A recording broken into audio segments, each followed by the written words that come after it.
Hello students, chapter को continue करते हैं और पढ़ते हैं rules applicable in absence of partnership deed. अगर पार्टनरशिप डीड एब्सेंट है, मतलब अगर पार्टनरशिप डीड बनी ही नहीं है, तो उस केस में क्या क्या रूल्स एप्लीकेबल होंगे वो पढ़ते हैं। प्रॉफिट शेयरिंग के लिए क्या रूल है कि प्रॉफिट जो होगा वो इक्वली शेयर होगा, ठीक है। इंटरेस्ट ऑन कैपिटल के लिए क्या रूल है? No interest will be allowed, interest allowed ही नहीं होगा। इंटरेस्ट ऑन ड्रॉइंग के लिए क्या रूल है? No interest will be allowed, interest on drawing भी अलाउड नहीं होगा। सैलरी टू पार्टनर, सैलरी भी अलाउ नहीं होगी। Interest on loan 6% per annum होगा, इंटरेस्ट क्या होगा? 6% per annum. Admission of new partner, no new partner will be admitted without consent of all existing partner. जब तक हर एग्जिस्टिंग पार्टनर अग्री नहीं करता है तब तक नया पार्टनर एडमिट नहीं हो सकता। Each partner can participate in conduct of business और each partner can inspect books of firm. कोई भी पार्टनर बिजनेस कंडक्ट कर सकता है और कोई भी पार्टनर बुक्स इंस्पेक्ट कर सकता है। मेन रूल्स तो क्या क्या है? प्रॉफिट जो शेयर होगा वो इक्वली होगा। इंटरेस्ट ऑन कैपिटल और इंटरेस्ट ऑन ड्रॉइंग अलाउ नहीं होंगे।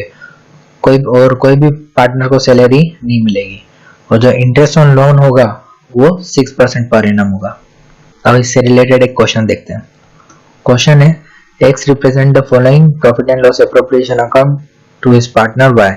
क्वेश्चन आगे क्या बोल रहा है? There is no partnership deed between X and Y। X और Y के बीच में पार्टनरशिप डीड नहीं है। Y feels that he has not been treated fairly। उसको ऐसा लग रहा है कि Y के साथ कुछ गलत हो रहा है, उसको ऐसा लग रहा है। You have to prepare a new profit and loss appropriation account according to the provision of Partnership Act। Question में क्या दिया है? No partnership deed between X and Y। X और Y के बीच में पार्टनरशिप डीड प्रेजेंट नहीं है।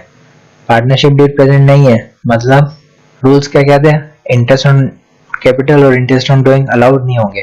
किसी भी पार्टनर को सैलरी अलाउ नहीं होगी। और इंटरेस्ट ऑन लोन कितना होगा? 6%।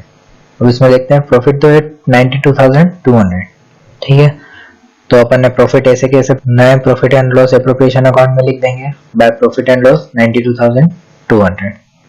अब सैलरी टू एक्स और salary to Y, salary allow होती नहीं है पार्टनरशिप डीड के एब्सेंस में, तो सैलरीज नहीं दी जाएगी। इंटरेस्ट ऑन कैपिटल भी अलाउड नहीं होता है, तो ये पार्ट भी नहीं आएगा। इंटरेस्ट ऑन एक्स लोन है 12%। एक्स को कितना मिल रहा है? 12%, लेकिन मिलना कितना चाहिए एक्ट के हिसाब से? 6%। तो अगर 12,000 12% है तो 6% कितना होगा? 600। तो इस प्रॉफिट में से 600 इंटरेस्ट ऑन लोन अपन ने माइनस कर दिया। अब लास्ट पार्ट क्या दिया है? जो प्रॉफिट है उसको 3:1 में बांटा है, जो कि गलत है। किस में बटना चाहिए? इक्वली बटना चाहिए। तो अपन इक्वली बांट देते हैं। क्रेडिट साइड का टोटल किया 91,600, बैलेंसिंग फिगर आया 91,600। उस 91,600 को अपन 1:1 में मतलब आधा आधा डिस्ट्रीब्यूट कर देंगे। सिंपल था। अब लास्ट टॉपिक इस चैप्टर का पढ़ते हैं, guarantee of a profit to a partner. मतलब किसी पार्टनर को अपन ने गारंटी दी है कि उसको इतना प्रॉफिट होगा ही होगा, मतलब प्रॉफिट हो या लॉस हो, उस पार्टनर को कम से कम फिक्स प्रॉफिट मिलेगा ही मिलेगा। एग्जाम्पल से समझते हैं। एग्जाम्पल है A, B and C are partners sharing profit in ratio 5:4:1. C is given a guarantee that his share of the profit in any year would be 5,000. Deficiency if any would be borne by A and B equally. मतलब C को इसमें guarantee दी है कि उसको किसी भी साल में कम से कम 5,000 का प्रॉफिट होगा ही होगा, और अगर नहीं होता है तो वो A और B देंगे और वो A और B इक्वली बॉर्न करेंगे। The profit of the year ended 31st March 2016 amounted to 40,000. Pass necessary entries in the books of firm. Entry करने से पहले वर्किंग नोट देखते हैं। पहले एक्चुअल प्रॉफिट निकालते हैं। एक्चुअल प्रॉफिट हुआ कितना है? रेशियो क्या था? 5:4:1। तो ए का प्रॉफिट हो गया 40,000 इंटू 5/10 20,000। बी का क्या हो गया? 40,000 इंटू 4/10 16,000। और सी का क्या हो गया? 40,000 इंटू 1/10 4,000। अब इधर सी को गारंटी कितनी थी? 5,000 की, लेकिन उसका प्रॉफिट कितना हुआ? 4,000 का, मतलब कितना कम पड़ रहा है? 1,000। तो ये 1,000 आधा आधा मतलब इक्वली ए और बी बॉर्न करेंगे। तो अपन एक profit and loss appropriation account बना देते हैं वर्किंग नोट में, ताकि अपन इजी समझ सके।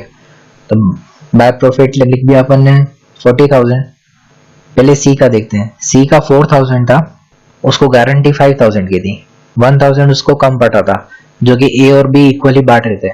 तो ए से उसको कितना मिला 500 और बी से कितना मिला 500। अब ए का देखते हैं। ए का प्रॉफिट था 20000, लेकिन उस जिसमें से उसको 500 तो उसको सी को देना पड़ा, तो उसका प्रॉफिट हो गया 19500। बी का प्रॉफिट था 16000 का, जिसमें से उसको 500 सी को देना पड़ा, तो उसका प्रॉफिट हो गया 15500 और सी का प्रॉफिट हो गया 5000। तो एंट्री क्या हो गई?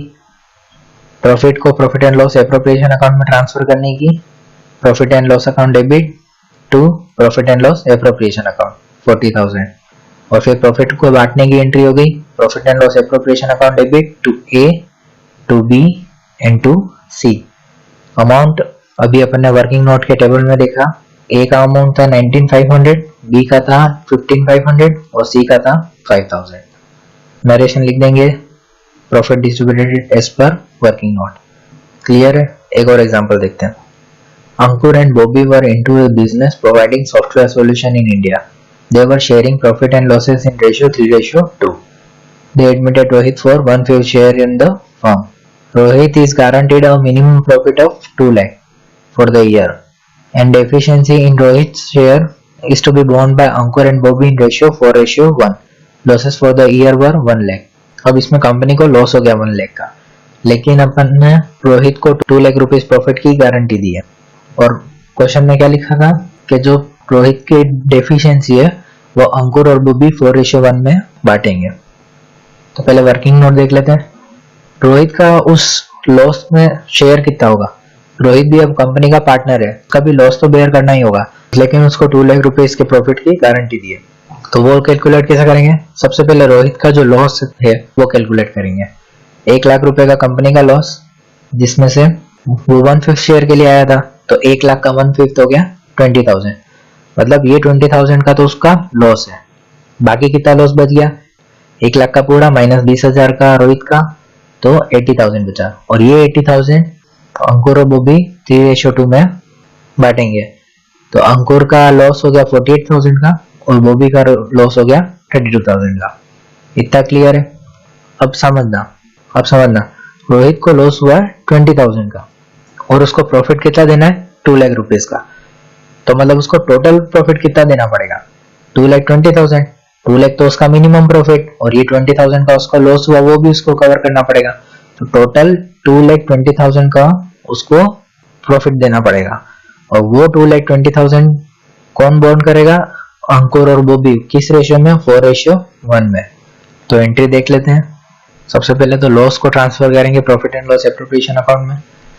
तो अंकुर कैपिटल अकाउंट डेबिट 48,000 का loss, Bobby capital account debit 32,000 का लॉस और रोहित कैपिटल अकाउंट डेबिट 20,000 का loss to profit and loss account 1 lakh. ठीक है, लेकिन अब रोहित को 2,20,000 रुपीज का प्रॉफिट देना है, तो वो प्रॉफिट 2,20,000 का अंकुर और बॉबी 4:1 में डिवाइड करेंगे। तो 2,20,000 इंटू 4/5 हो गया 1,76,000, वो अंकुर में डेबिट कर दिया, और 2,20,000 का 1/5 हो गया 44,000, वो बॉबी में डेबिट कर दिया। तो एंट्री हो गई Ankur capital account debit 1,76,000, Bobby capital account debit 44,000 to Rohit capital 2,20,000। Clear? इसी के साथ ये चैप्टर कंप्लीट हुआ। Thank you.